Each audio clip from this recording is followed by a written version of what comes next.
Selamat pagi, selamat siang, dan selamat malam. Saya Widian Rizwibowo, mahasiswa S1 Teknik Sipil Universitas Negeri Malang, akan menjelaskan tugas mata kuliah Mekanika Bahan, tugas 1, minggu 1 sampai 6. Yang pertama, hitung dan gambarkan gaya dalam akibat pembebanan dari balok di bawah ini. Kita cermati gambar berikut.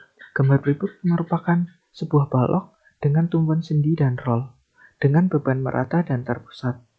Dengan data sebagai berikut. Nilai N sebesar 30 kg, nilai L1 sepanjang 4 meter, nilai L2 sepanjang 6 meter, nilai L3 sepanjang 2 meter, beban Q2 sebesar 50 kg per meter, beban Q3 sebesar 10 kg per meter, beban P2 sebesar 30 kg, beban P3 sebesar 20 kg, perbandingan antara A2 dengan L2 sebesar 0,5, perbandingan antara A3 dan L3 sebesar 0,5, sudut yang dibuat oleh beban P2 sebesar 60 derajat, sudut yang dibuat oleh beban P3 sebesar 60 derajat. Di sini kita juga memiliki data detail mengenai balok tersebut dengan index section 400 x 400 mm, depth of section 400 mm, flange width 400 mm, web thickness 13 mm, flange thickness 12 mm. Kita cermati gambar tersebut. Kita memiliki VA dan VB yang belum kita ketahui nilainya. VA dan VB merupakan gaya melawan oleh tumpuan A dan tumpuan B akibat pembebanan. Untuk menghitung VA dan VB, kita perlu menghitung gaya vertikal pada balok dengan menggunakan sigma moment sama dengan 0.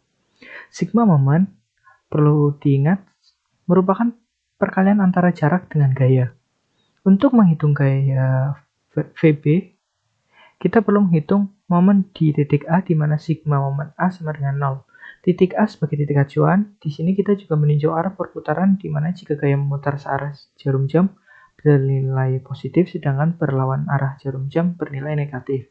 Di sini kita akan meninjau pada titik A ya. Sigma moment A sama dengan 0. Di sini ada 50 dari beban merata Q2 dikali dengan 6, panjang beban meratanya sama 3. Ini titik tengah dari Q2. Lalu kita juga jumlahkan ini P2 sebesar 30 kg dikalikan dengan sin 60 karena ini memiliki sudut 60 derajat dan dikalikan 3 jaraknya ini. Lalu dikurangi VB ini karena berlawanan arah jarum jam dikalikan dengan 6 jaraknya ditambah dengan 10, ini 10 dari Q3 besarnya Q3 beban merata dikalikan 2, ini panjangnya bukan merata, dan dikali 7 jarak antara tengah Q3 dengan VA titik A. Ditambah dengan 20 P3 dikali sin, ini karena memiliki sudut sin 60 dikali 7 itu dari jaraknya. Seperti itu. Lalu kita dapat VB itu sebesar 206,5 kg. Ini juga berlaku pada MB, searahnya sama seperti itu. Lalu kita ketemu VA 156,8 kg. Setelah kita ketemu antara VA dan VB, kita perlu cross check gaya vertikalnya supaya lebih benar. Sini sigma moment karena tadi sigma moment A dan B itu sama dengan 0, kita tambahkan, kan ini arahnya atas semua, maka akan dikurangkan dengan yang arahnya ke bawah. Sini kita bisa hitung, lalu menghasilkan 0. Ketika ini hasilnya 0, maka jawaban kita benar. Selanjutnya, kita gambarkan bidang D atau bidang geser. Pada titik C sampai dengan A tidak memiliki beban atau gaya, maka di sini 0 kg. Pada titik A, ada gaya VA ke atas sebesar 156,8 kg. Lalu, sampai pada titik P2, sini turun karena ada beban merata Q2 menjadi 6,8 kg. Lalu turun kembali karena beban terpusat P2 menjadi minus 19,2 kg. Lalu turun kembali sampai sini, sampai titik B, menjadi minus 169,2 kg. Ini karena beban Q2 ya di sini. Lalu naik ini karena ada VB ke atas, arah atas, mencapai ini 37,3 kg.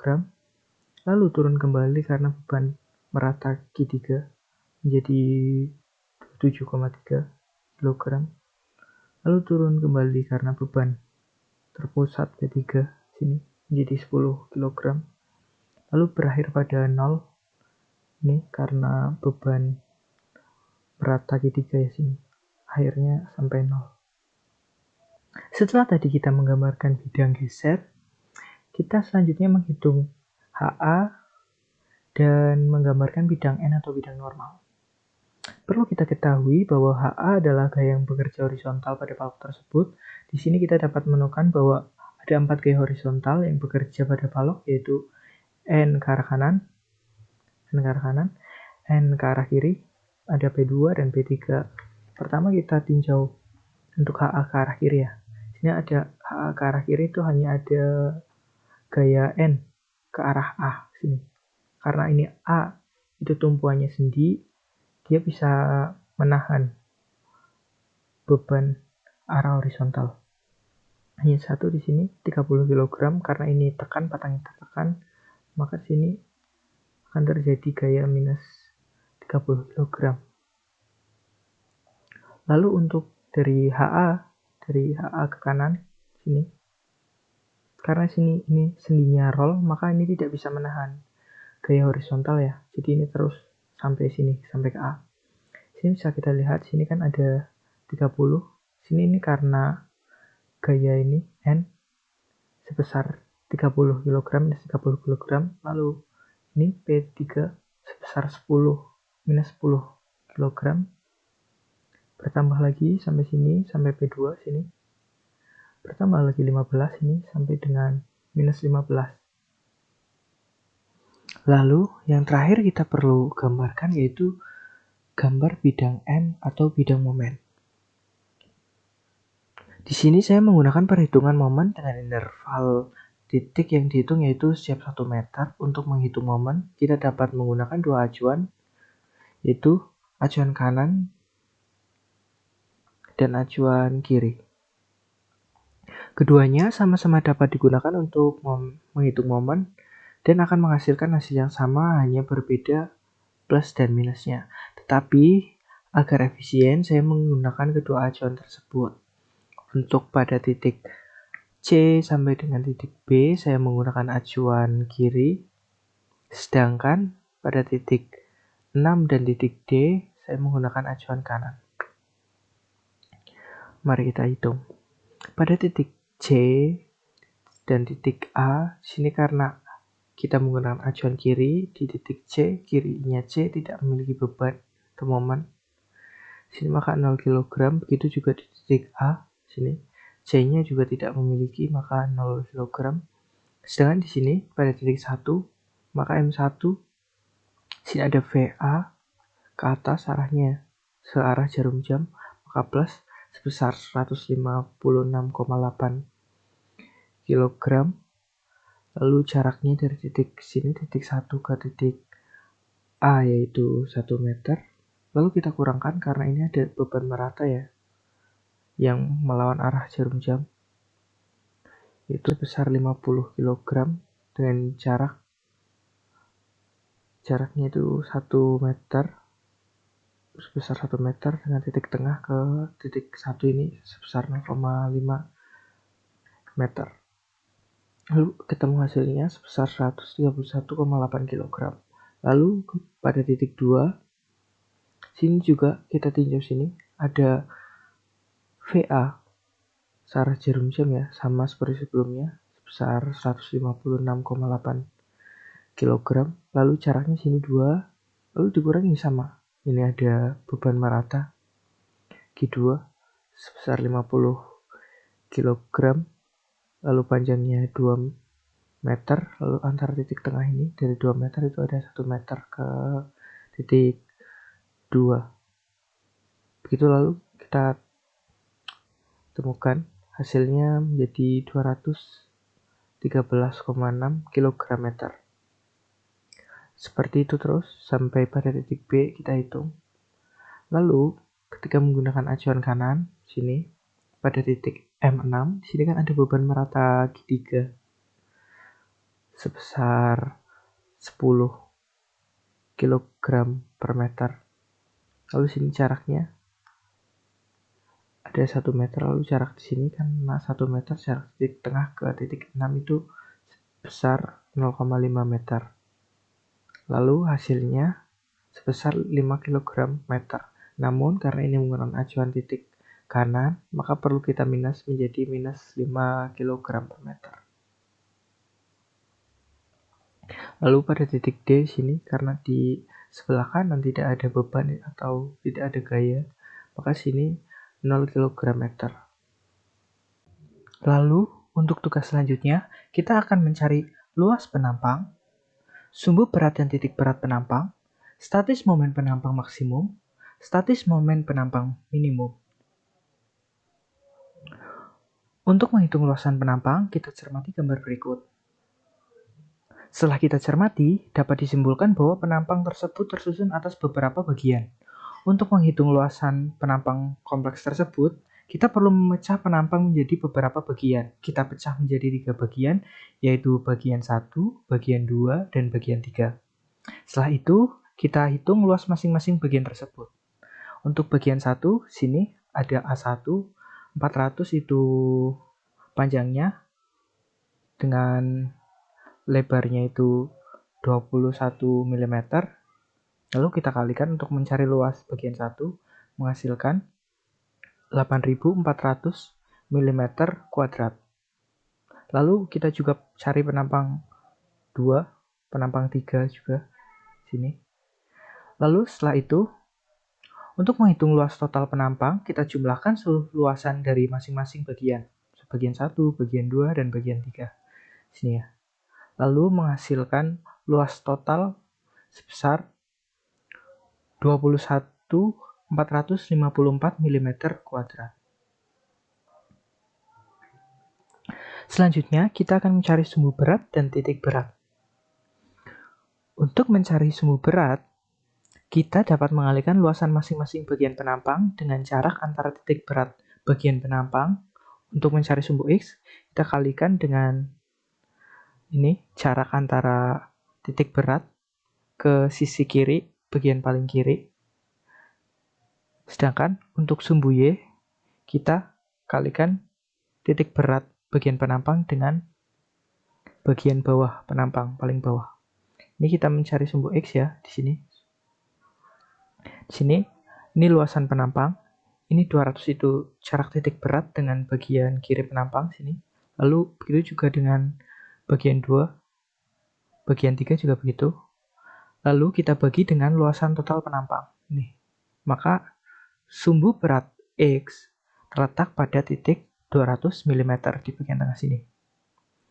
Selanjutnya, untuk sumbu Y, kita kalikan luasan penampang dengan jarak antara titik berat ini, antara ini titik berat dengan bagian bawah. Begitu juga dengan penampang bagian 2, lalu bagian 3, begitu. Lalu kita tambahkan semua, jumlahkan. Lalu kita bagi dengan luasan penampang. Lalu ketemu sumbu berat Y terletak pada 200 mm. Untuk memperoleh titik berat penampang tersebut, kita bisa menemukan dengan perpotongan antara sumbu X dan sumbu Y. Di sini diperoleh titik berat pada koordinat 200, 200. Selanjutnya, kita akan mencari status momen penampang maksimum dan minimum. Kita cermati pada gambar di samping, sumbu X membagi penampang menjadi 2 bagian, yaitu bagian atas dan bagian bawah. Begitu juga dengan sumbu Y membagi menjadi 2 bagian, yaitu sebelah kanan dan sebelah kiri. Maka kita akan menghitung statis momen sebanyak 2 kali pada setiap sumbu. Status momen ini juga merupakan cara pengecekan apakah sumbu berat yang kita hitung itu benar. Untuk menghitung status momen, kita perlu kalikan antara luas bagian penampang dengan jarak antara sumbu berat bagian penampang dengan sumbu berat total penampang. Sini, sumbu X membagi menjadi dua bagian atas dan bagian bawah. Kita cari status momen pada bagian atas sumbu X di sini. Di sini kalikan luas penampang bagian ini, bagian 1 ya, dengan jarak antara sumbu berat penampang bagian 1 dengan sumbu berat total penampang ini, yaitu sumbu X ini. Begitu juga ini, bagian ini ya, sama saja. Lalu menghasilkan ini. Karena ini bagian atas sumbu X dan bagian bawah sumbu X itu sama, maka sumbu berat X yang kita cari itu benar. Begitu juga dengan sumbu Y. Kita ulangi caranya sama seperti yang X. Karena hasilnya sama, maka sumbu berat Y yang kita cari itu benar. Lalu untuk menentukan status momen maksimum dan minimum, kita bandingkan antara 4 ini ya. Yang bagian lebih besar, maka itu status momen maksimum. Yang bagian kecil, yaitu status momen minimum. Lalu tugas selanjutnya, kita akan menghitung momen inersia maksimum, momen inersia minimum, arah sumbu utama penampang, momen inersia penampang bila penampang diputar 30 derajat searah jarum jam. Di sini, sebelum kita mencari momen inersia maksimum dan minimum, kita perlu terlebih dahulu menghitung momen inersia X, Y, dan XY. Momen inersia merupakan sifat kekakuan yang ditimbulkan dari perkalian luas dengan kuadrat jarak titik berat penampang ke sumbu atau garis tertentu. Di sini, pada inersia X, rumusnya yaitu IX0 ditambah dengan A. A ini merupakan apa? Ini merupakan jarak titik berat penampang ke sumbu atau garis tertentu. Nah, di sini adalah dikalikan juga dengan A atau luasan penampang. Lalu apa ini IX0? IX0 merupakan 1/12. Sini dikali dengan 400. 400 itu merupakan B atau tebalnya. Di sini kali 21, 21 merupakan H atau tinggiannya. Di sini untuk mencari IX0 kita perlu menjumlahkan rumus ini dari penampang bagian 1, bagian 2, dan bagian 3. Lalu ketemu hasilnya sebagai berikut. Lalu selanjutnya inersia pada Y di sini. Inersia pada Y sama seperti inersia pada X di sini. Y sama dengan 0 ditambah dengan B. B ini juga merupakan jarak titik berat penampang ke sumbu atau garis tertentu di sini yaitu Y untuk ke sumbu Y. Lalu Y0 ini merupakan 1/12 dikali dengan 21. 21 itu merupakan ini ya, ketinggiannya. Sedangkan ini yang dipangkat 3-kan itu yaitu B ketebalannya. Lalu sama semua ini kita hitung jumlahkan dari penampang bagian 1, bagian 2, dan bagian 3, maka ketemu hasilnya sebagai berikut. Lalu untuk mencari inersia XY, kita kalikan luasan penampang, lalu A tadi, dan dikali dengan B. Maka menghasilkan sebagai berikut. Lalu kita akan menghitung momen inersia maksimum dan minimum. Karena tadi kita sebelumnya telah menghitung momen inersia X, Y, dan XY, kita tinggal memasukkan angkanya kepada rumus berikut. Rumus untuk mencari momen inersia maksimum yaitu inersia X ditambah dengan inersia Y dibagi 2, dijumlahkan dengan akar inersia X min inersia Y per 2 kuadrat ditambahkan dengan inersia XY. Maka akan menghasilkan angka sebagai berikut. Lalu, untuk momen inersia minimum, di sini rumusnya sama, namun hanya berbeda pada ini. Plus minus ketika maksimum itu dijumlahkan, ketika minimum itu dikurangkan. Selanjutnya kita akan menghitung momen inersia penampang bila penampang diputar 30 derajat searah jarum jam. Jadi, ketika penampang diputar searah jarum jam, maka sumbu utamanya juga akan berputar searah jarum jam sesuai dengan perputaran penampangnya. Ketika berputar searah jarum jam sesuai dengan kesepakatan, maka nilai θ menjadi negatif, yaitu negatif 30 derajat. Di sini ketika kita memutar penampang, maka akan terbentuk momen inersi yang baru. Momen inersi yang baru dapat kita hitung dengan rumus. Untuk momen inersia X yang baru, kita kalikan momen inersia X dijumlahkan dengan momen inersia Y lalu dibagi 2. Lalu dijumlahkan dengan momen inersia X dikurangi momen inersia Y dibagi 2 dikali cos 2 θ. Lalu dikurangi dengan momen inersia XY dikali sin 2 θ. Kita hitung lalu mendapatkan hasil momen inersia X yang baru sebesar 546.289,465 mm². Sedangkan untuk momen inersia Y yang baru memiliki rumus yang sama dengan momen inersia X yang baru, hanya saja berbeda pada penjumlahan dan pengurangan. Pada momen inersia X yang baru di sini plus minus, sedangkan pada momen inersia Y yang baru di sini minus dengan plus. Setelah kita hitung momen inersia Y dengan rumus berikut, didapat nilai sebesar 3314,53125,7 mm². Jadi ketika penampang diputar sebesar 30 derajat searah jarum jam, akan diperoleh nilai X yang baru sebesar 5462289,465 mm² dan nilai momen inersia Y yang baru sebesar 33145412,5,7 mm². Soal selanjutnya yaitu apabila N bekerja di titik berat penampang, hitung dan gambarkan tegangan normal yang terjadi pada potongan II, tumpuan A dan tumpuan B. Jadi di sini kita akan menghitung tegangan normal pada potongan II di sini, tumpuan A di sini dan tumpuan B di sini. Untuk menghitung tegangan normal, kita memerlukan data sebagai berikut. P atau gaya horizontal pada potongan II sebesar 55 kg, P pada tumpuan A sebesar 55 kg, P pada tumpuan B sebesar 40 kg,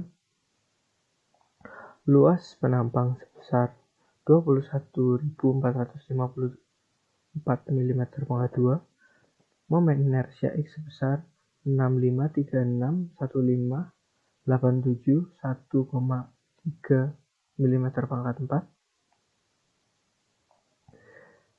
YI atau jarak berat penampang ke garis titik tertentu. Pada kasus ini, jarak titik berat ke bagian atas penampang atau ujung bawah penampang yaitu sebesar 200 mm.